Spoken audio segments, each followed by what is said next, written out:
الرجیم بسم اللہ الرحمن الرحیم الحمد للہ رب العالمین والصلاة والسلام علی رسول اللہ وآلہ الطیبین الطاہرین المعصومین المظلومین۔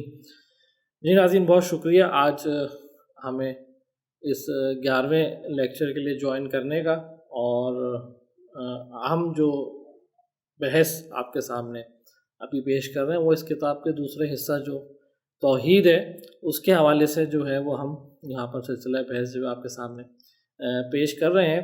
جو بحث یہاں پر اس 11ویں نشست میں رہبر معظم نے جس مطلب سے بات کو شروع کیا ہے وہ یہ فرما رہے ہیں کہ توحید کی بحث کی اہمیت ایک دفعہ پھر جو ہے وہ بتانا چاہ رہے ہیں کہ توحید کی بحث کی اہمیت کیا ہے۔ وہ وجہ یہ کہ توحید جو ہے اسلام کا اہم ترین رکن ہے۔ جیسے کل بھی اس حوالے سے تھوڑا سا ہم نے ایکسپلین کیا کہ توحید جو ہے اسلام کا اہم ترین رکن ہے۔ سارے اعتقادات کی بنیاد جو ہے وہ توحید ہے۔ اگر توحید نہ ہو تو اسلام جو ہے وہ اس کی بلڈنگ اور اس کی عمارت جو ہے وہ ڈھہ جائے گی۔ یعنی یہ بھی تصور نہیں کیا جا سکتا کہ چلیں اگر توحید نہ ہو تو شاید ایک عمارت ہو اور لیکن وہ عمارت کھوکھلی ہو، نہیں، توحید ہو تو ایک کھوکھلی عمارت کا تعمیر کرنا بھی جو ہے وہ ناممکن ہے اگر توحید نہ ہو، کیونکہ وہ اساسی پلرز کہ جس پہ ایک عمارت کھڑی ہوتی ہے اس سے عبارت جو ہے وہ توحید اس سے عبارت ہے۔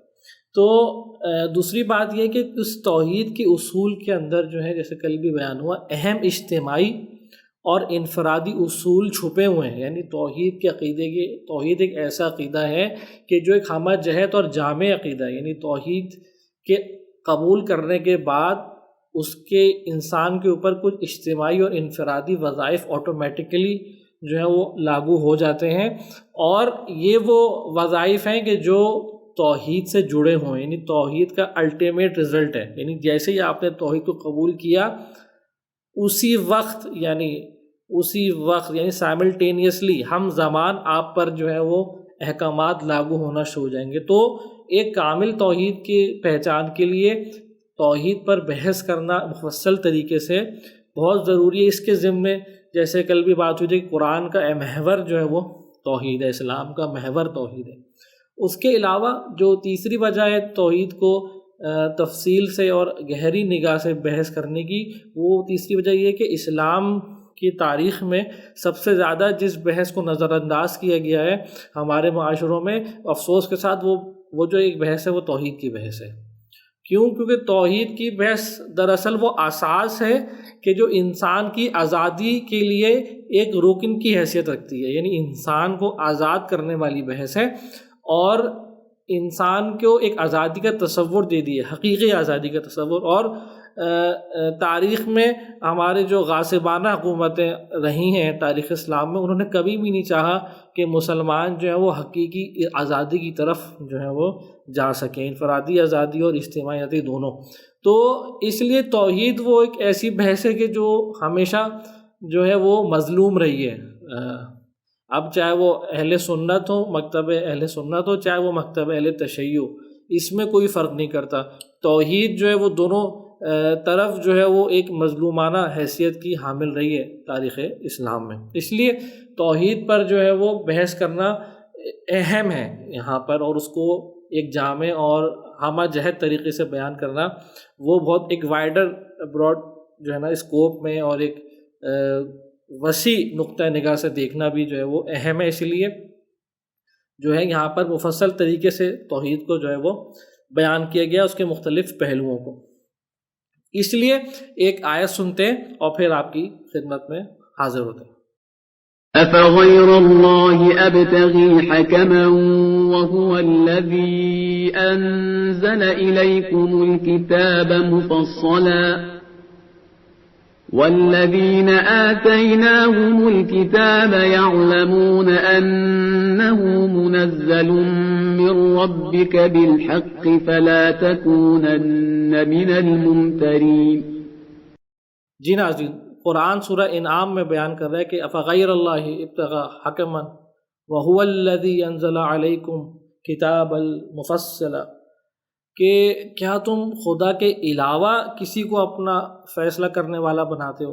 کیا تم خدا کے علاوہ کسی کو جج بناتے ہو، قاضی بناتے ہو، جبکہ اس نے تمہارے لیے جو ہے وہ کتاب بھیج دی ہے تفصیل کے ساتھ، روشن کتاب بھیج دی ہے، روشن دلائل کے ساتھ، ہر چیز کھول کر اس کتاب نے آپ کو بیان کر دیا۔ مفصلاً سے یہاں کیا مراد ہے؟ مفصلاً سے یہاں مراد کہ اس نے ایک ایک چیز کو کھول کر بیان کر دیا ہے، اور جب ایک اسٹیمپ لگا دی ہے، یعنی اس پر کوئی جو بیان ہو گیا ہے اب اس پر کوئی انحراف کی جو ہے وہ صورت باقی نہیں ہے۔ اگر انسان کو سب چیزیں کھول کر بتا دی گئی ہیں اور اس کو یہ بھی اطمینان ہے کہ اب اس کتاب کے اندر کوئی انحراف نہیں ہے اور کوئی انحراف بھی نہیں آئے گا، تو پھر کیوں دوسروں کے پاس جاتے ہو؟ کیوں دوسروں کو اپنے معاملات کے اندر جو ہے حکم ٹھہراتے ہو، فیصلہ کرنے والا ٹھہراتے ہو؟ یعنی کیا یہاں پر خدا یہ کانسیپٹ دے رہا ہے انسان کو کہ تم غیر خدا کی بارگاہ میں کیوں جاتے ہو، کہ جب خدا تمہارا حکم ہے، جب خدا نے تمہاری ذمہ داری لے لی ہے اسلام کے بعد، اور اس کے بعد ہر چیز تمہارے لیے بیان کر دی، ایک پراپر کوڈ آف کنڈکٹ، نقطہ نظریہ عملی اور فکری تمہارے لیے بیان کر دیا ہے، تو کیوں دوسروں کے پاس جاتے ہو؟ کیوں دوسروں کی جا کے سامنے جو ہے وہ تعظیم کرتے ہو اور سر تسلیم خم کرتے ہو؟ یعنی یہاں پر اس آیت میں بھی توحید کے کانسیپٹ کو بیان ہو رہا ہے۔ قرآن نے مختلف طریقے سے توحید کے کانسیپٹ کو بیان کیا ہے، کبھی اجتماعی معاملات میں، کبھی انفرادی معاملات میں، کبھی جزئی ترین چھوٹے چھوٹے معاملات میں بھی، جیسے آگے کچھ آیتیں آئیں گی، توحید کا اہم ترین مفہوم جو ہے وہ بیان کیا ہے قرآن کے اندر، لیکن دقت اور تفکر کی ضرورت ہے۔ اس لیے توحید جو ہے سب سے زیادہ نگلیکٹڈ بحث رہی ہے تاریخ اسلام میں، کیونکہ قرآن پر تفکر اور قرآن پر تأمل کرنا امت مسلمہ نے جو ہے وہ چھوڑ دیا، دوسری چیزوں کے سامنے، غیر خدا کی ولایت کے سامنے جو ہے وہ امت مسلمہ نے سر جھکا دیے، ایسے طاغوتوں کے سامنے سر جھکا دیے کہ جنہوں نے کو قرآن کی تعلیمات کی طرف نہیں آنے دیا۔ تو یہاں پر جو بات ہے کہ کیوں غیر خدا کے سامنے سر جھکاتے ہو، کہ جب خدا تمہارا مولا ہے، جب خدا تمہارا ولی ہے، ایسا عظیم، ایسی عظیم ہستی تمہاری ذمہ داری لینے کو تیار ہے، تو تم اتنی ناشکرے پن کیوں کرتے ہو کہ تم سامنے بعد دوسروں کے پاس جاتے ہو؟ افغیر اللہ یحکمن۔ تو بات یہ کہ یہاں ایک دوسری بات جو اس آیت سے نکل سکتی ہے، وہ قانون گزاری کا جو ہے نا وہ مرحلہ ہے، کہ قانون اگر ہے تو وہ کتاب خدا سے ہونا چاہیے اور سنت رسول سے ہونا چاہیے، کسی غیر کے ہم کیوں محتاج ہیں؟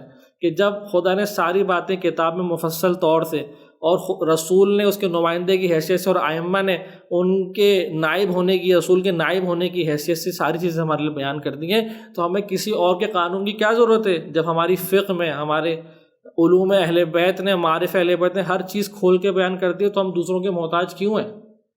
ہم کیوں دوسرے ادیان، ہم کیوں ابھی تک اپنا قانون، اپنا اجتماعی علوم اور اپنے code of conduct of life پر کام نہیں کیا؟ کیوں ہم نے لوگوں کے سامنے اب تک دین کے یہ پہلو جو ہیں پوشیدہ رہ گئے؟ تو اس کے بعد جو ہے وہ ایک بہت ہی چھوٹے سے معاملے پر آیت آتی ہے، اور اس کے اندر لیکن پیغام بہت بڑا ہے۔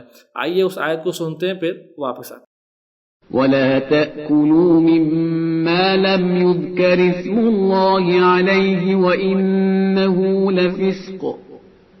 آپ نے آیت سنی، سورہ انعام کی 121ویں آیت ہے، کہ جس میں ایک چھوٹے سے مسئلے پہ گفتگو ہو رہی ہے کہ ذبح کے احکام بیان کیے جا رہے ہیں اور کھانے اور پینے کے احکام بیان کیے جا رہے ہیں، اور اس میں فرمایا جا رہا ہے کہ وَلَا تَأْكُلُوا مِمَّا لَمْ يُذْكَرُ اسْمُ اللَّهِ عَلَيْهِ، وہ چیز نہ کھاؤ کہ جس پہ خدا کا نام ذکر نہ ہوا ہو، یعنی ذبح کے وقت خدا کے نام سے اس کو قربان نہ کیا ہوگا، وہ چیز نہ کھاؤ۔ اب یہ بہرحال ظاہری احکام ہے، بہت چھوٹا سا، اور ہمیں سب کو معلوم ہے، لیکن اس کے اندر پیغامات بہت بڑے جو ہے نا وہ چھپے ہوئے ہیں۔ وہ یہ کہ پہلی بات تو یہ کہ انسان کے ہر چھوٹے چھوٹے معاملے میں توحید کا رنگ چڑھا ہونا چاہیے۔ اسلام یعنی کیا؟ توحید کا رنگ۔ ایمان یعنی کیا؟ توحید کا رنگ۔ اگر ذبح بھی کر رہے ہو، چھوٹا سا کام بھی انجام دے رہے ہو جو تمہاری بنیادی ضرورت ہے، کھانا اور پینا، اس پر بھی خدا کا نام ہونا چاہیے، وہ بھی خدا کے راستے میں ہونا چاہیے۔ بڑے معاملات تو آپ رہنے دیں، لیکن صرف جو تمہاری بنیادی ضرورت ہے، دن میں کئی دفعہ تم جو ہے وہ کھانا کھاتے ہو، اپنی ضرورت کو پورا کرتے ہو، وہ بھی خدا کے نام، خدا کے راستے میں اور خدا کے اہداف کے لیے چاہیے، یعنی بسم اللہ، یعنی خدا کے نام کے لیے. نام سے مراد کہ یعنی خدا کے اہداف کو بلند کرنے کے لیے ہونا چاہیے، خدا کے راستے میں ہونا چاہیے، خدا کی قربت کے لیے ہونا چاہیے. اور اگر اس کسی چیز پر اس کا نام نہیں ذکر ہوا تو نہ کھاؤ، چھوڑ دو.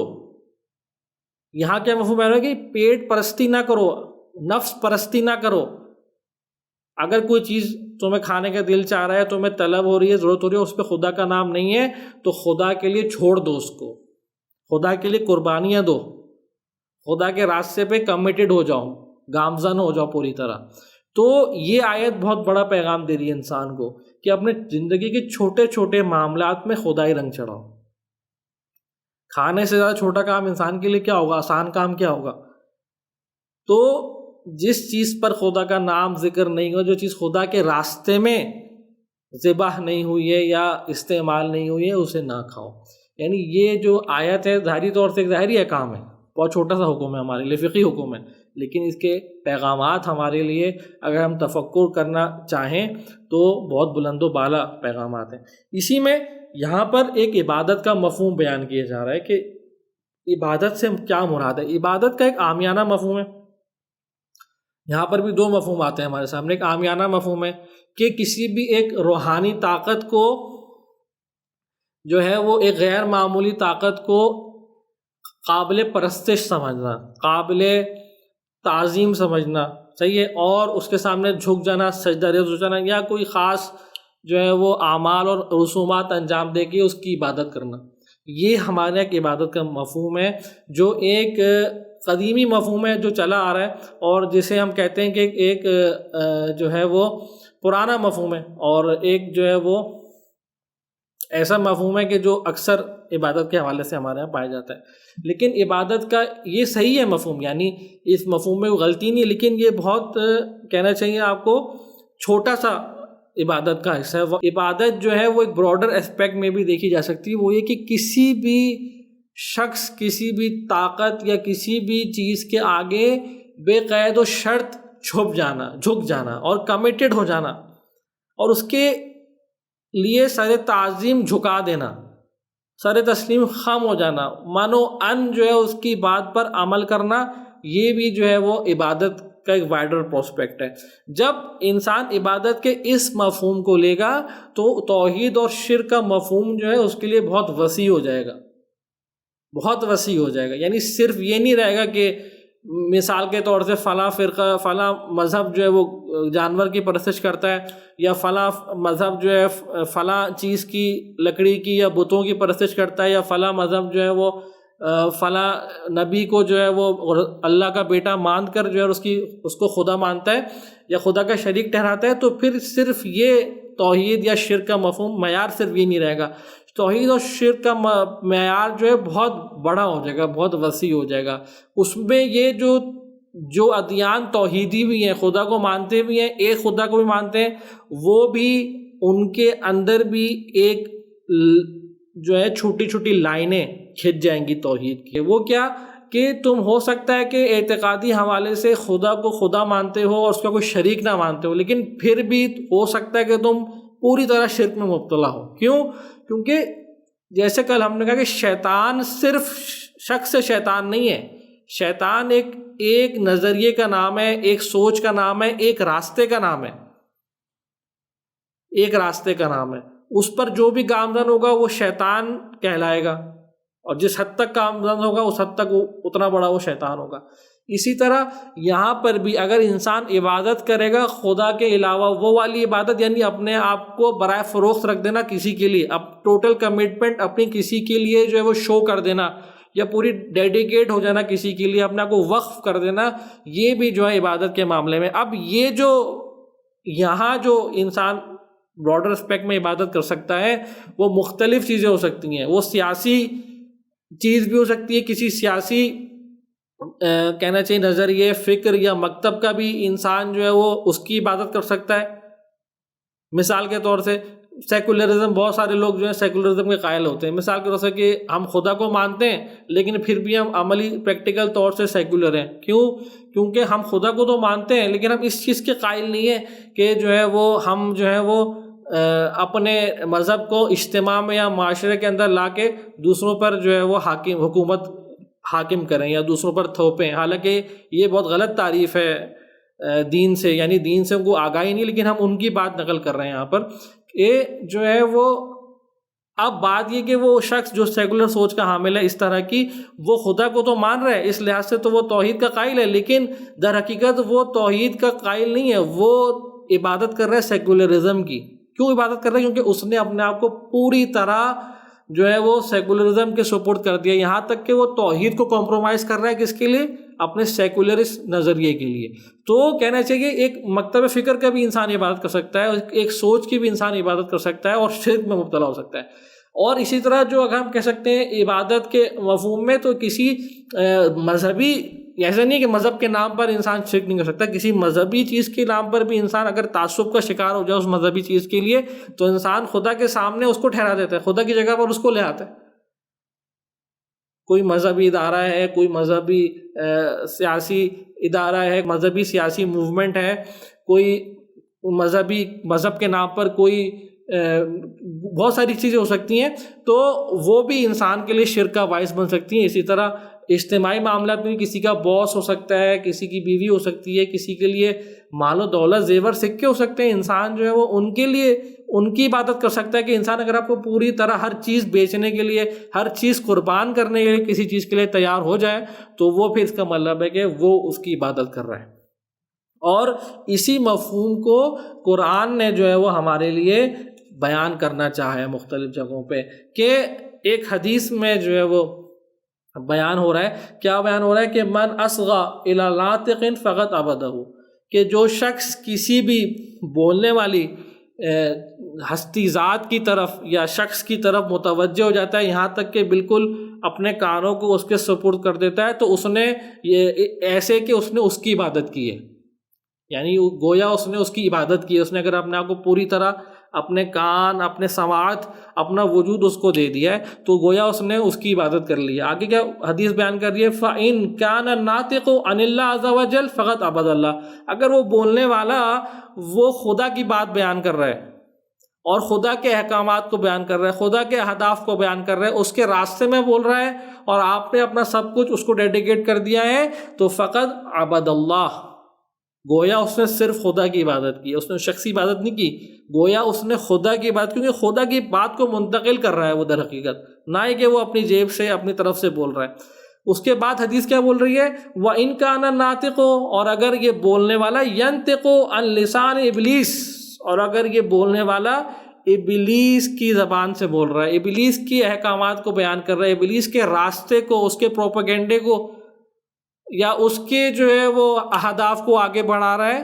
تو فقط عبد ابلیس، گویا اس نے صرف ابلیس کی عبادت کی ہے. یعنی کیا؟ توحید اور شرک کا کانسیپٹ بیان کیا، بہت براڈر کانسیپٹ ہو گیا. یعنی کیا کہ جو شخص کسی کو اپنے آپ کو کسی کے لیے ڈیڈیکیٹ کر دیتا ہے، وہ جو شخص جس کے لیے اپنے آپ کو اس نے ڈیڈیکیٹ کیا ہے، وہ خدا کا راستہ بیان کر رہا ہے، خدا کی طرف دعوت دے رہا ہے، تو گویا اس نے اس شخص کی عبادت نہیں کی بلکہ خدا کی عبادت کی ہے. لیکن اگر وہ شخص جو ہے وہ ابلیس کے اہداف کی طرف بلا رہا ہے، تو اس نے گویا ابلیس کی عبادت کی ہے. یعنی کیا کہ عبادت صرف جو ہے وہ رسمی جو ہمارا معنی لیا تھا، کسی کی چیز کی پرستش کرنا، کسی حیوان کی، کسی بت کی، یا کسی لکڑی کی، یا کسی پودے کی، یا کسی بھی چیز کی، یہ صرف عبادت نہیں ہے، بلکہ عبادت ہر اس چیز کا نام ہے کہ جو انسان اپنے آپ کو برائے فروخت رکھ دے، کسی کے لیے ڈیڈیکیٹ کر دے بلا قید و شرط. یعنی ہر چیز اپنے قربان کرنے کے لیے جو ہے وہ قائل ہو جائے یا راضی ہو جائے، اب چاہے وہ خدا ہو یا غیر خدا ہو. اگر خدا کے لیے ہوگا تو اس کی عبادت صحیح، اگر غیر خدا کے لیے ہوگا تو وہ شرک میں مبتلا ہے. تو یہاں کیا بات ہو رہی ہے کہ جو ایک توحیدی انسان ہوتا ہے، وہ اپنے آپ کو کامل طور سے کمپلیٹ ڈیڈیکیٹ کر دیتا ہے، کمپلیٹ مکمل طور سے اپنے آپ کو وقف کر دیتا ہے خدا کے لیے. اس کی زندگی میں کوئی بھی غیر خدا نہیں پایا جاتا، وہ چاہے سیاسی طور سے ہو، چاہے ثقافتی طور سے ہو، چاہے مذہبی طور سے ہو، چاہے اجتماعی طور سے ہو، یعنی سارے پہلوؤں میں توحید جو ہے وہ حاکم ہے، سارے پہلوؤں میں شرک سے جو ہے وہ مبرہ ہے۔ اگر مثال فکری پہلو میں وہ توحید کا قائل ہے، لیکن اجتماعی پہلوؤں میں، سیاسی پہلوؤں میں، ثقافتی پہلو، مذہبی پہلو میں وہ اس کے پیر ڈگمگا رہے ہیں، تو اس کا مطلب وہ توحید کامل پر عمل پیرا نہیں ہے اور وہ شرک کا شکار ہے۔ یہ ایک کہنا چاہیے توحید کا وہ کامل مفہوم ہے، اور ایک توحید کی وہ پہلو ہے جو ہمارے یہاں افسوس کے ساتھ بہت پوشیدہ رہ گیا ہے اور بیان ہونے کی ضرورت ہے۔ اسی لیے اس کے علاوہ غیر خدا کی اور ایک اور قسم جو بیان کرنے کی ضرورت ہے، جو اتنی ساری قسمیں ہم نے بیان کی، ایک اور قسم ہے، وہ بہت اہم قسم ہے۔ کسی کے لیے باقاعدہ ایک قانون بھی غیر خدا ہو سکتا ہے، ایک اجتماعی نظام بھی اس کے لیے غیر خدا ہو سکتا ہے، شریک خدا کا شریک بن سکتا ہے، ایک جو ہے وہ آداب و رسوم بھی اس کے لیے جو غیر خدا کی شریک بن سکتی ہے، یعنی غیر خدا بن سکتی ہے اور خدا کے شریک بن سکتی ہے۔ ایک شخص ہے مثال کے طور سے، وہ خدا کا قائل نہیں ہے، لیکن وہ بہت زیادہ نظم و ضبط کا قائل ہے، قانون کی بالادستی کی بات کرتا ہے، ایسے قانون کی بالادستی کی بات کرتا ہے کہ جو مین میڈ ہے، انسانی ساخت ہے، ہیومن میڈ ہے، انسان کی ساخت ہے، خدا کا قانون نہیں ہے، تو اس کا مطلب اس کا خدا وہ قانون ہے۔ یا ایک شخص ہے کہ جو ایک معاشرے سے، ہم نے کل کچھ معاشروں میں ہم کہتے ہیں کہ نظم و ضبط بہت ہے، ان کے اندر سویلائز بہت ہیں، وہ لوگ بہت زیادہ ان کی جو ہے نا وہ، حالانکہ ان کی سویلائز کتنے ہیں وہ ہمیں معلوم چل گیا کچھ دنوں پہلے، لیکن بہرحال جو ظاہر ہے ان کا، وہ کہتے ہیں بھائی بہت سویلائزڈ ہے۔ تو لیکن اب بات یہ کہ انہوں نے اپنے اس سویلائزیشن کو جو ہے وہ خدا کا شریک ٹھہرایا ہوا ہے، ان کے لیے سب کچھ یہ قانون ہے اور یہ نظم و ضبط ہے۔ اگر ان کا نظم و ضبط چھن جائے تو ان کی زندگیوں میں کچھ نہیں بچے گا، ان کی زندگیوں میں صرف وحشی پن اور حیوانیت رہ جائے گی۔ تو یعنی انہوں نے اس نظم اجتماعی کو خدا بنایا ہوا ہے، نہ کہ کسی، مثلا اگر وہ خدا کا انکار بھی کرتے ہیں تو صرف ایک ایسے خدا کا انکار کرتے ہیں جو ایک ہستی ہے، ایک ایگزسٹنس ہے، لیکن ان کو یہ نہیں پتہ کہ خدا صرف جو ہے وہ ایک ہستی اور ایگزسٹنس نہیں ہوتا، ہر وہ چیز جس کی طرف انسان اپنے آپ کو ڈیڈیکیٹ کر دے وہ اس کا خدا بن جاتی ہے۔ تو بہرحال وہ خدا کے قائل ہیں، اور ان کا خدا جو ہے وہ ان کا نظم اجتماعی ہے، اور جو ان کا جو ہے وہ سوشل سسٹم جو ہے، سوشل جو ان کی سویلائزیشن ہے۔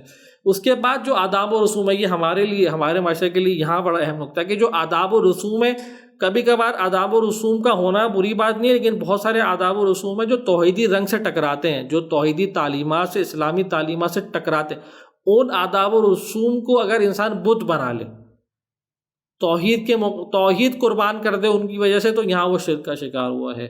یعنی توحید جو ہے، اگر کوئی بھی چیز توحید پر غلبہ اختیار کر لے، توحیدی رنگ پر، تو وہاں انسان جو ہے وہ شرک کا شکار ہوتا ہے۔ ہمارے معاشرے میں آداب و رسوم کیونکہ بہت ان کے جڑیں جو ہیں گہری ہیں، اور اکثر آداب و رسوم الحمدللہ توحید سے جو ہے وہ ٹکراتی نہیں، لیکن بعض کچھ ایسی آداب و رسوم ہیں جن کا توحید سے ٹکرانا حتمی ہے، یعنی کنفرم ہے کہ وہ توحید سے ٹکرا رہی ہیں۔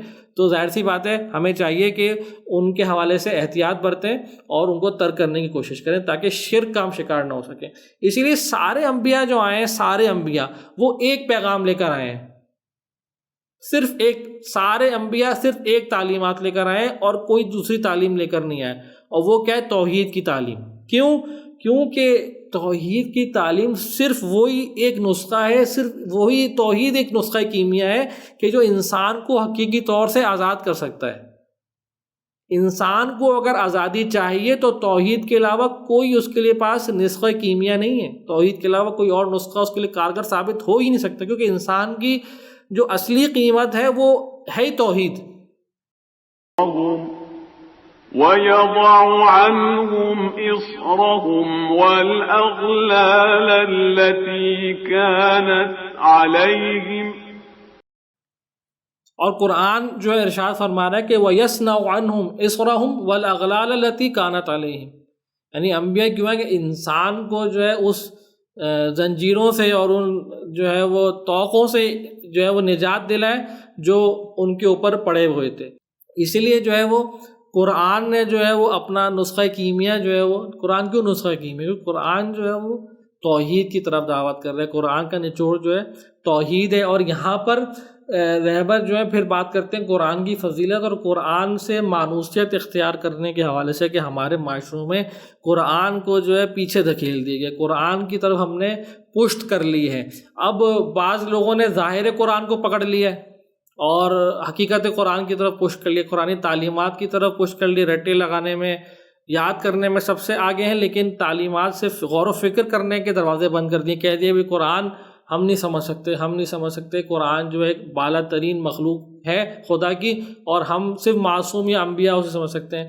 یا دوسرے مذہبوں نے بھی یہی رویہ اختیار کیا، یا بعض لوگوں نے جو ہے وہ قرآن کے ظاہر کو پکڑ لیا ہے، صرف ظاہر سے جو ہے وہ استناد حاصل کر لیا ہے اور باطن سے جو ہے وہ غافل ہو گئے۔ اس لیے امیر المومنین کا ایک قول جو ہے وہ نہج البلاغہ میں جو انہوں نے قرآن کی فضیلت کے حوالے سے بیان کیا ہے، امیر رہبر یہاں نقل کر رہے ہیں کہ ما جالس احد ھذا القرآن، کوئی بھی شخص قرآن کے ساتھ ہم نشین نہیں ہوا، الا قام بزیادت او نقصان، کہ اس کے اندر سے کچھ زیادہ، اس کے اندر زیادتی ہوئی ہو، کچھ اضافہ ہوا ہو اور کچھ کمی ہوئی ہو، یعنی ہر جو شخص بھی قرآن کا ہم نشین ہوا ہے اس کے اندر ایک چیز کا اضافہ ہوا ہے اور ایک چیز کی کمی ہوئی ہے۔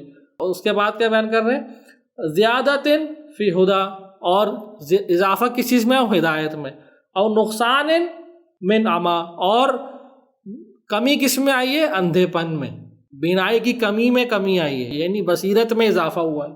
زیادت فی الہدا و نقصان او نقصان من عما، ہدایت میں اضافہ ہوا ہے اور اندھے پن میں جو ہے وہ کمی آئی ہے۔ اسی لیے قرآن جو ہے ہمیشہ تاریک راستوں میں اور تاریک مشکلات میں ہمیشہ جو ہے وہ مددگار ثابت ہوا ہے۔ اس لیے رسول خدا نے حدیث میں بیان کیا کہ فَإِذَا أَلْبَسَتْ عَلَيْكُمُ الْفِتَنَ، کہ جب تمہارے اوپر فتنے غالب آ جائیں اور فتنے تمہیں گھیر لیں، كَقِطْعِ اللَّيْلِ مظلم، یعنی اندھیری رات کی طرح تم پر فتنے غالب آ جائیں، فَعَلَيْكُمْ بِالْقُرْآنِ، تو پھر تم قرآن سے متمسک ہو جاؤ۔ یہ جو بات ہو رہی ہے کہ جب تمہارے اوپر فتنے گھیر لیں اور تم قرآن سے متمسک ہو جاؤ، تو آئے معصوم کے لیے بات ہو رہی ہے۔ معصوم کے پاس تو روشن دلیل موجود ہے، معصوم کے پاس تو سب کچھ قرآن کی حقیقت موجود ہے، اور معصوم تو ہے ہی ناطق قرآن کی حقیقت معصوم ہے۔ یہ بات ہو رہی ہے ہمارے لیے، ہمیں کہا جائے، رسول ہمیں کہہ رہے ہیں کہ جب تم فطروں میں پڑ جاؤ اور تمہیں فتنے گھیر لیں اور کچھ راستہ نہ مل رہا ہو تو قرآن سے متمسک ہو جاؤ۔ یعنی کیا، قرآن کو ہمارا سرلوئے عمل بنایا جا رہا ہے، قرآن کو ہمارا رہبر بنایا جا رہا ہے، البتہ معصوم اور ولایت کے ساتھ، ولایت کے ہمراہ، ورنہ پھر قرآن جو ہے گمراہی کے علاوہ کچھ نہیں دیتا منافقین کو۔ تو بات یہ ہو رہی ہے کہ قرآن کی طرف ہمیں ارجاع دیا جا رہا ہے معصوم کی طرف سے۔ ایسی بات نہیں ہے کہ قرآن جو ہے صرف معصوم کے لیے ہے اور ہم لوگ جو ہے صرف جو ہے وہ قرآن کو پڑھ ہی سکتے ہیں، ثواب ہی حاصل کر سکتے ہیں، اس کو سمجھ نہیں سکتے۔ تو اس میں جو ہے وہ قرآن جو ہے وہ حقیقی نسخہ ہے امت مسلمہ کے لیے، جس پر اگر وہ عمل پیرا ہو جائے اور اس کے مطالب کو سمجھ لے امت مسلمہ، تو پھر اس کی کامیابی سے اسے کوئی نہیں روک سکتا۔ اب ہم واپس پلٹتے ہیں اپنی سابقہ بحث کی طرف، جس میں غیر خدا کی عبادت کا بیان کیا جا رہا ہے۔ اس میں کہا جا رہا ہے کہ افغیر اللہ ابتغى حکمن، کیا تم غیر خدا کے لیے، غیر خدا کو جو ہے وہ اپنا حاکم بنا رہے ہو یا بنانا چاہ رہے ہو؟ پھر آگے الہ الخلق والامر، کیا خدا کے لیے نہیں ہے یہ ساری موجودات اور ساری تدبیر؟ خدا کا حق نہیں ہے یا خدا کے اختیار میں نہیں ہے؟ سب کچھ خدا کے اختیار میں، تو تم جو ہے غیر خدا کے پاس کیا کرنے چاہ رہے ہو؟ وَهُوَ الَّذِي أَنزَلَ عَلَيْكُمُ الْكِتَابَ مُفَصِّلًا، جیسے وہ پہلے بھی ہم نے اس آیت کو کوٹ کیا، وَالَّذِينَ آتَيْنَاهُمُ الْكِتَابَ يَعْلَمُونَ أَنَّهُ مُنَزَّلٌ مِّن رَبِّكَ، جن لوگوں پر یہ کتاب نازل ہوئی ہے اور اس کی آیات نازل ہوئی ہے وہ جانتے ہیں یہ خدا کی طرف سے، اور أَنَّهُ مُنَزَّلٌ مِّن رَبِّكَ بِالْحَقِّ، یعنی حق کے ساتھ، یعنی وہ جانتے ہیں کہ جو نازل ہوئی ان پر حق ہے، یہ حق ہے، یعنی کیا، اب اس کے بعد کوئی ضلالت نہیں ہے، کوئی ضلالت یعنی گمراہی، یعنی کوئی گمراہی نہیں ہے، کوئی انحراف نہیں ہے۔ فَلَا تَكُونَنَّ مِنَ الْمُمْتَرِينَ، اور اب شک کرنے والوں میں سے نہ ہو جاؤ۔ رسول کو خدا کہہ رہا ہے کہ اب جب تم نے جان لیا کہ یہ حق ہے اور تم پر حق نازل ہوا ہے اور حق کے علاوہ سب کچھ گمراہی ہے تو اب شک کرنے والوں میں سے، کیونکہ یہ پیکٹ نازل ہو گیا، سائن شدہ چیز تمہارے پاس ایک کامل شدہ چیز آ گئی ہے کہ جس کے کوئی ثانی نہیں ہے۔ اور اس سے آگے آیت کہہ رہی ہے کہ وَتَمَّتْ كَلِمَةُ رَبِّكَ صِدْقًا وَعَدْلًا، اور تمہارے خدا کا کلام جو ہے وہ تمام ہو گیا، کامل ہو گیا، صدقاً وعدلا، یعنی کلام جو ہے حق ہے، صادق ہے، اور عدلا با انصاف ہے، انصاف کے ساتھ ہے، عدل و انصاف کے ساتھ ہے، یعنی بالکل عدالت کے ساتھ ہے، بیلنس کلام ہے، نہ اس طرف ہے نہ اس طرف ہے، یعنی گمراہی کی راہ پہ نہیں ہے، حق کی، بالکل حق کی سیدھے راستے والا کلام ہے۔ لا مبدل لکلماتہ، اب اس کے کلمات کو کوئی تبدیل کرنے والا نہیں ہے۔ وہ السمیع العلیم، وہ السمیع العلیم، کیوں یہاں سمیع العلیم؟ کیونکہ خدا سمیع بھی ہے اور جانتا بھی ہے، تمہاری باتوں کو سنتا بھی ہے اور تمہیں دیکھتا بھی ہے، جانتا بھی ہے، تمہاری ہر چیز کو جانتا ہے خدا، تمہاری ہر مصلحت پر، مفاد پر اور نقصان پر خدا کا احاطہ ہے۔ اس لیے خداوند متعال حقدار ہے کہ تمہارے لیے حق نازل کرے، تمہارے لیے شریعت نازل کرے اور تمہارے لیے احکامات جاری کرے۔ خدا کے علاوہ کسی اور کوئی حق حاصل نہیں ہے، کیوں؟ کوئی اور سمیع العلیم نہیں ہے سوائے خدا کے۔ کوئی اور اگر تمہارے لیے قانون بنائے گا، کوئی اور اگر تمہارے لیے قانون دے گا، کوئی اور اگر تمہارے لیے احکامات جاری کرے گا، جیسے آج امت مسلمہ کے ساتھ کیا جا رہا ہے، وہ تمہارے نفع اور نقصان کو نہیں جانتے، وہ صرف اپنے نفع اور نقصان کو پیچھے ہوتے ہیں۔ خدا ہے جو سارے بندوں کے نفع اور نقصان کو جانتا ہے، وہ السمیع العلیم، وہ ہے جو ہر چیز جانتا ہے اور ہر چیز کو سن رہا ہے۔ وَإِن تُطِعْ أَكْثَرَ مَنْ فِي الْأَرْضِ، یہ جو بات بیان ہو رہی کہ اگر تم نے ان لوگوں کا پیچھا کیا، ان لوگوں کے پیچھے چلے جو اس دنیا کے اندر اکثریت میں جو خسارے میں ہے، کہ جو خسارے میں ہے، وَإِن تُطِعْ أَكْثَرَ مَنْ فِي الْأَرْضِ، اور اگر تم نے خدا کو چھوڑ کر ان لوگوں کا پیچھا کیا کہ جو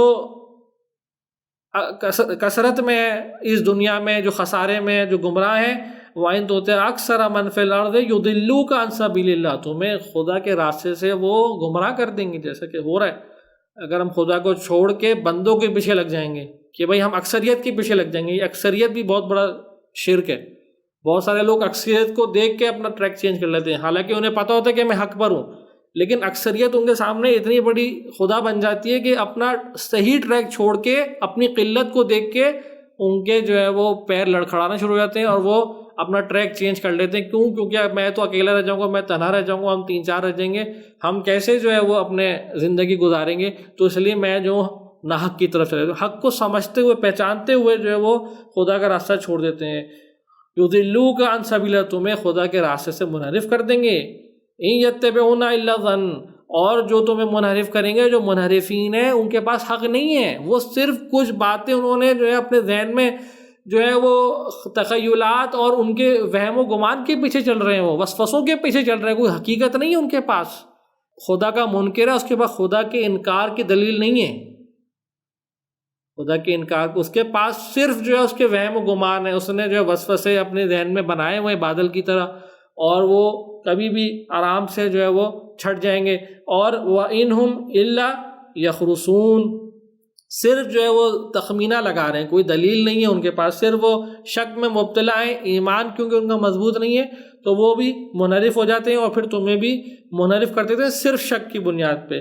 إِنْهُمْ إِلَّا يَخْرُصُونَ إِنَّ رَبَّكَ هُوَ أَعْلَمُ مَن يَضِلُّ عَن سَبِيلِهِ، اور خدا جانتا ہے کہ کون خدا کے راستے سے منحرف ہے، خدا جانتا ہے، تم نہیں جانتے، اس لیے خدا تمہیں منع کر رہا ہے کہ تم اکثریت کے پیچھے نہ بھاگو۔ انسان اکثریت کو دیکھ کے اس کی آنکھوں کے آگے پردہ پڑ جاتا ہے، لیکن خدا کہتا ہے اکثریت کے پیچھے نہ بھاگو۔ میں جانتا ہوں کہ یہ اکثریت جو ہے بہت دفعہ جو ہمیں گمراہ کر سکتی ہے، اور اکثر یہی ہوتا ہے کہ جہاں اکثریت ہوتی ہے اکثراً دیکھا گیا ہے کہ وہاں جو ہے وہ حق ساتھ نہیں ہوتا ان کے۔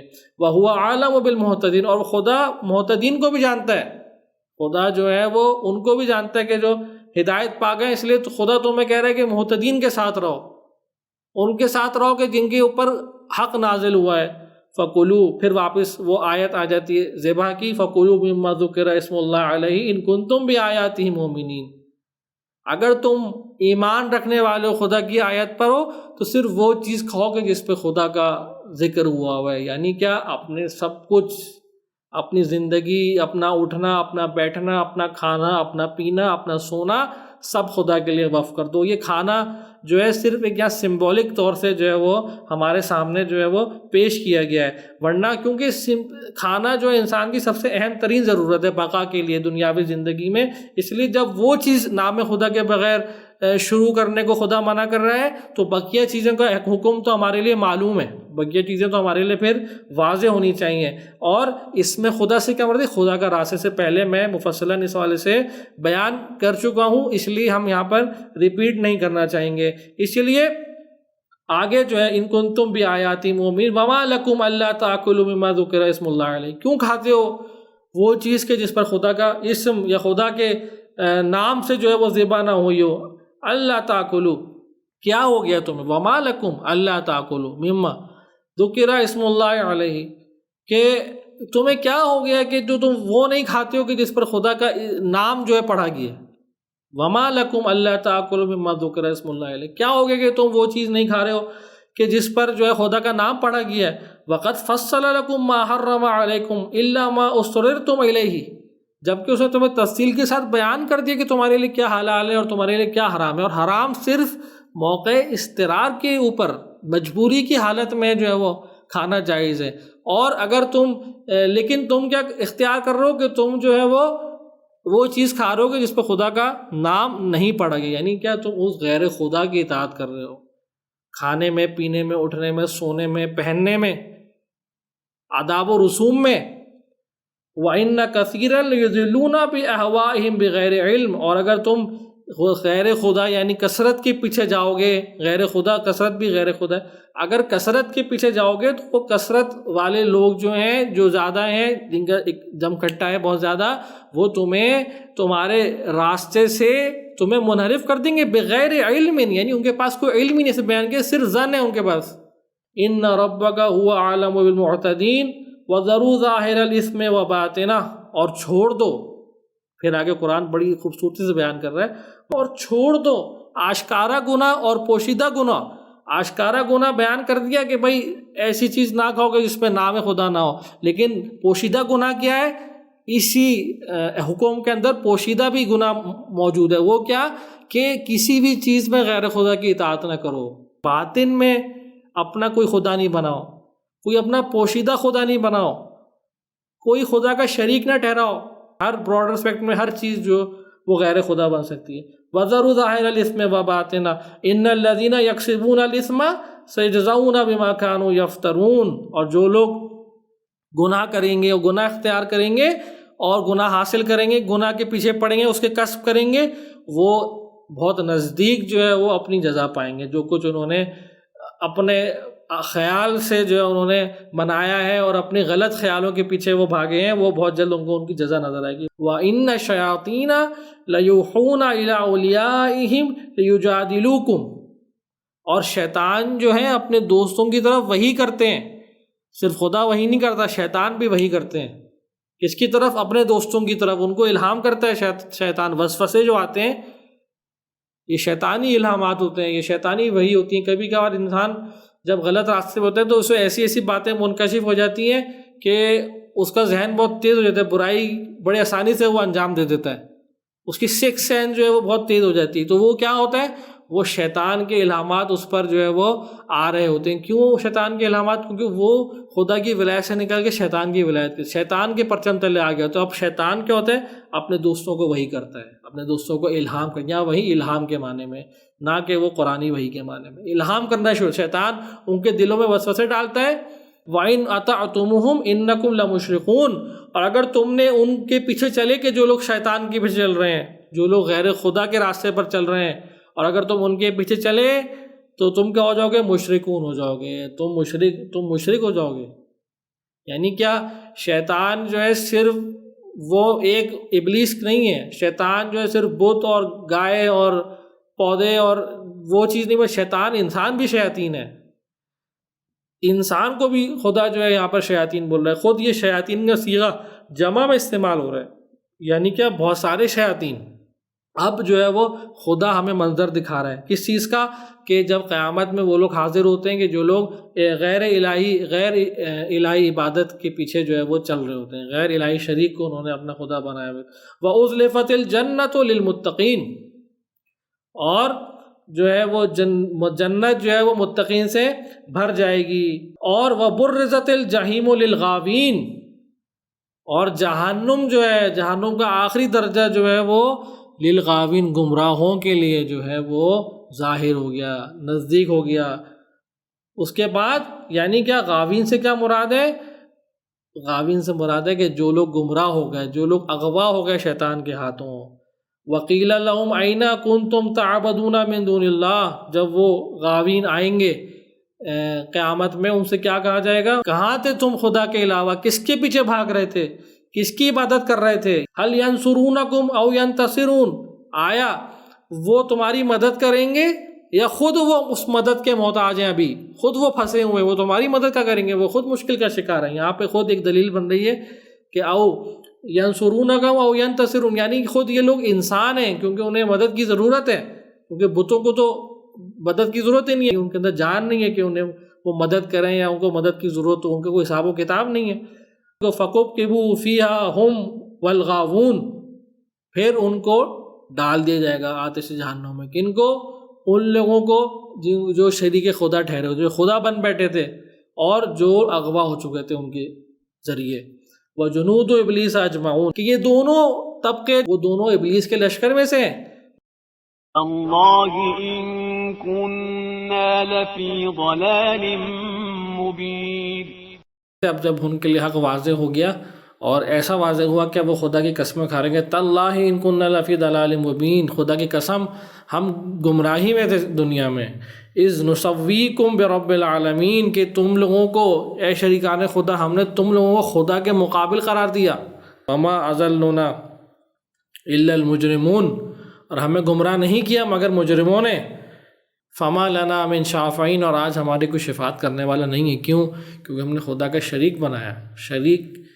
شرک کا کوئی شفاعت کرنے والا، شرک ایسا گناہ ہے کہ جس کی شفاعت نہیں ہوگی، باقی سب گناہ شفاعت کے قابل ہیں آیات و روایت کے نزدیک، لیکن شرک ایک ایسا گناہ ہے غیر خدا۔ اب شرک اس وسیع معنی میں، کیونکہ اب شرک وسیع معنی میں ہم سمجھ چکے ہیں، شرک وسیع معنی میں اس کی کوئی شفاعت نہیں ہے۔ اگر غیر خدا کو ہر لحاظ سے زندگی کے ہر پہلو میں ہم نے جگہ دی تو شفاعت اس لحاظ سے ہم شفاعت کے قابل نہیں رہیں گے۔ ولا صدیق حمیم، اور آج ہمارا کوئی خیال رکھنے والا نہیں، کوئی ایسا دوست نہیں ہے، ہمارا دل سوز نہیں ہے کہ جو ہمارا خیال رکھے۔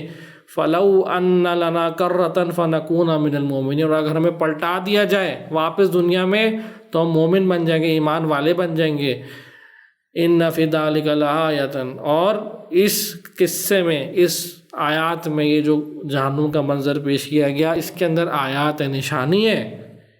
جی ناظرین، آج ہم نے توحید کو اور شرک کو اور عبادت کو ایک براڈر اسپیکٹ میں دیکھا کہ زندگی کے ہر پہلوؤں میں کس طرح توحید جو ہے دخل انداز ہے، اور کس طرح توحیدی رنگ جو ہے وہ انسان مومن کے ہر پہلو میں، انفرادی، اجتماعی، سیاسی، ثقافتی، مذہبی، گھریلو، مالی امور میں، ہر طرح کے امور میں توحیدی رنگ چڑھانا انسان کے لیے ضروری ہے، ورنہ وہ غیر خدا کی ولایت کے اندر اور اس کی عبادت کا قائل ہو جائے گا۔ امید ہے کہ انشاءاللہ توحید کی حقیقت کو خداوند متعال ہمارے قلب پر جو ہے وہ الہام کرے اور نازل کرے، اور ہمیں حقیقی توحیدی رنگ پکڑنے کی توفیق عنایت فرمائے۔ انشاءاللہ اس سلسلے کو جاری رکھیں گے اور کل اگلے درس کے سلسلے میں آپ کی خدمت میں حاضر ہوں گے۔ جب تک کے لیے اجازت دیجیے، والسلام علیکم ورحمۃ اللہ وبرکاتہ۔